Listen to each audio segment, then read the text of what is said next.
Hello friends, welcome to my channel. अभी हम जिस टॉपिक पे बात करेंगे वो है US priority watch list for intellectual property के बारे में।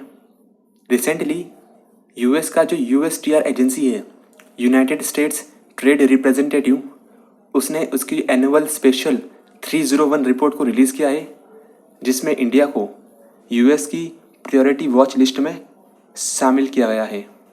इंडिया इस लिस्ट में पिछले साल भी था और इंडिया का इस लिस्ट में शामिल होने का जो मेन रीज़न है वो है lack of adequate intellectual property rights protection and enforcement. यानी कि इंडिया में इंटेलेक्चुअल प्रॉपर्टी के लिए जो लॉज है, यहाँ के जो भी कानून है, उनमें जो कमियाँ हैं, उस कारण से इंडिया को इस प्रायोरिटी वॉच लिस्ट में शामिल किया गया है। अब देखिए, आपको इस पूरे मैटर को समझने के लिए सबसे पहले समझना होगा कि ये यूनाइटेड स्टेट्स ट्रेड रिप्रेजेंटेटिव क्या है और इसकी जो एनुअल स्पेशल 301 रिपोर्ट होती है ये क्या होती है। तो सबसे पहले हम स्टार्ट करते हैं यूएसटीआर से, यूनाइटेड स्टेट्स ट्रेड रिप्रेजेंटेटिव। देखिए, यूएसटीआर एक यूएस की एजेंसी है जो कि यहाँ की जो ट्रेड पॉलिसी है उनको बनाती है, साथ ही यहाँ के जो प्रेसिडेंट है उनको ट्रेड पॉलिसी के रिगार्डिंग कुछ रिकमेंडेशन देते हैं। इसके अलावा ये काफ़ी सारे देशों के साथ बायलैटरल या फिर मल्टीलैटरल एग्रीमेंट में भी शामिल होती है। तो कुल मिला के इस एजेंसी का काम होता है यूएस की जो ट्रेड पॉलिसी है उनको बनाना या फिर उनको बनाने में मदद करना। इसका जो स्थापना हुई थी वो हुई थी under the trade expansion act of 1962। इसका जो ऑफिस है वो है एक वाशिंगटन में, एक है जेनेवा स्विट्ज़रलैंड में और एक ऑफिस है ब्रसेल्स बेल्जियम में। अब हम बात करते हैं कि ये स्पेशल 301 रिपोर्ट क्या होती है। स्पेशल 301 रिपोर्ट ये United States trade representative USTR के द्वारा हर साल रिलीज़ की जाती है। इसमें आइडेंटिफाई करते हैं कि ऐसी कौन सी परेशानियां हैं जिस कारण से यूएस की जो कंपनीज़ है वो विदेशों में ट्रेड नहीं कर पा रही है। मतलब इसके अंदर ऐसी कंट्रीज़ को शामिल किया जाता है जो कि यूएस की कंपनीज़ को उन कंट्रीज़ में ट्रेड करने से रोक रही है। मतलब कि यदि किसी कंट्रीज़ के लॉस या फिर वहाँ का जो कानून है वो ऐसे है जिस कारण से वहाँ की कंपनियाँ, मतलब यूएस की कंपनीज़ को वहाँ पे बिजनेस करने में दिक्कत आ रही है, तो इस लिस्ट में उन कंट्रीज़ को शामिल किया जाता है। तो इस साल इस लिस्ट में लगभग 11 कंट्रीज़ को शामिल किया है, जिसमें से इंडिया एक है। जो 11 कंट्रीज़ है वो है India, Algeria, Argentina, Chile, China, Indonesia, Russia, Saudi Arabia, Ukraine और वेनेजुला। तो ये 11 कंट्रीज़ है जिसको इस साल प्रायोरिटी वॉच लिस्ट में रखा गया है। अब हम देखते हैं कि इंडिया को इस लिस्ट में शामिल करने के पीछे इस रिपोर्ट में कौन कौन सी बातें कही गई है। सबसे पहले इस रिपोर्ट में कहा है कि India remained one of the most challenging economy for IP enforcement and protection. मतलब कि इंडिया के जो आईपी इन्फोर्समेंट, मतलब इंटेलेक्चुअल प्रॉपर्टी के रिगार्डिंग जो लॉज है, वहाँ की जो प्रोटेक्शन है, उसमें काफ़ी सारे लूपहोल्स है, मतलब कुछ कमियाँ हैं।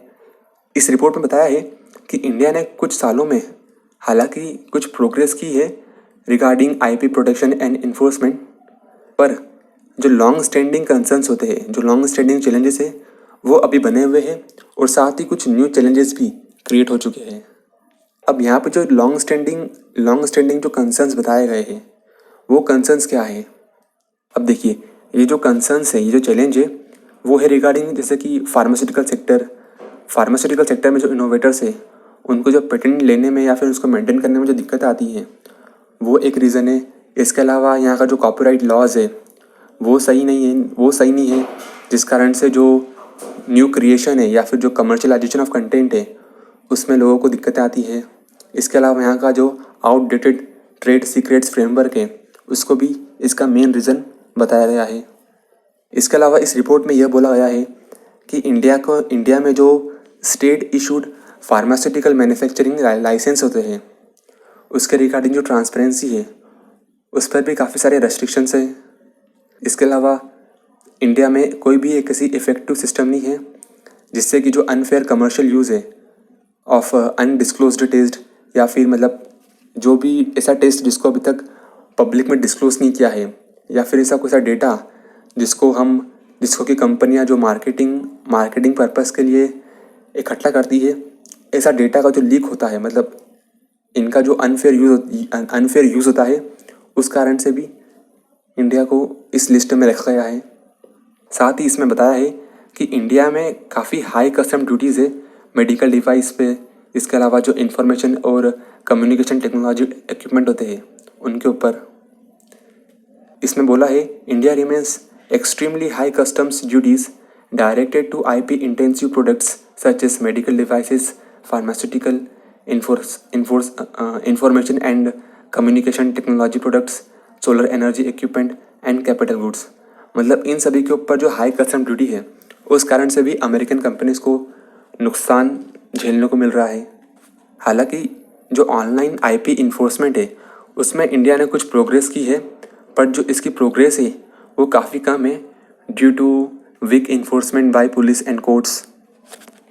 जो ट्रेडमार्क की जो जाली होती है, मतलब जो काउंटरफिटिंग होती है ट्रेडमार्क की, वो भी एक मेन रीज़न है। इसके अलावा जो ट्रेडमार्क लेने में जो एक्सेसिव डिले होता है, उस कारण भी काफ़ी एक नेगेटिव इम्पेक्ट पड़ा है, जो कि इंडिया के लिए काफ़ी बुरा है। हालांकि इन सब चिंताओं के लिए, मतलब इन सब प्रॉब्लम्स के लिए US इंडिया के साथ कंटिन्यूसली इंगेज कर रहा है और ट्राई कर रहा है कि इन सब बातों पे दोनों कंट्रीज़ आपस में एक किसी एग्रीमेंट पे पहुंच जाए। हालांकि ऐसे कंट्रीज़ जो कि US की कंसर्न्स को सीरियसली नहीं लेते हैं, उनके ऊपर USTR एक प्रॉपर एक्शन लेगा, जिससे कि फॉर एग्ज़ाम्पल ऐसी कंट्रीज़ के अगेंस्ट वो WTO में जा सकता है। इसके अलावा जो भी दूसरे ट्रेड डिस्प्यूट सेटलमेंट होते हैं, मतलब जो ट्रेड डिस्प्यूट सेटलमेंट प्रोसीजर्स होती है, उनका सहारा ले सकती है, ताकि वो ऐसी अनफेयर प्रैक्टिस को रोक सकें। सो बस इतना ही था। आई होप आपको ये इन्फॉर्मेशन अच्छी लगी होगी। यदि आपको ये वीडियो अच्छा लगा तो आप इसे लाइक करिए, शेयर करिए और हमारे इस चैनल को सब्सक्राइब करिए, ताकि आने वाले हर वीडियो का नोटिफिकेशन आपको मिलता रहे। So thank you for watching this video and have a nice day.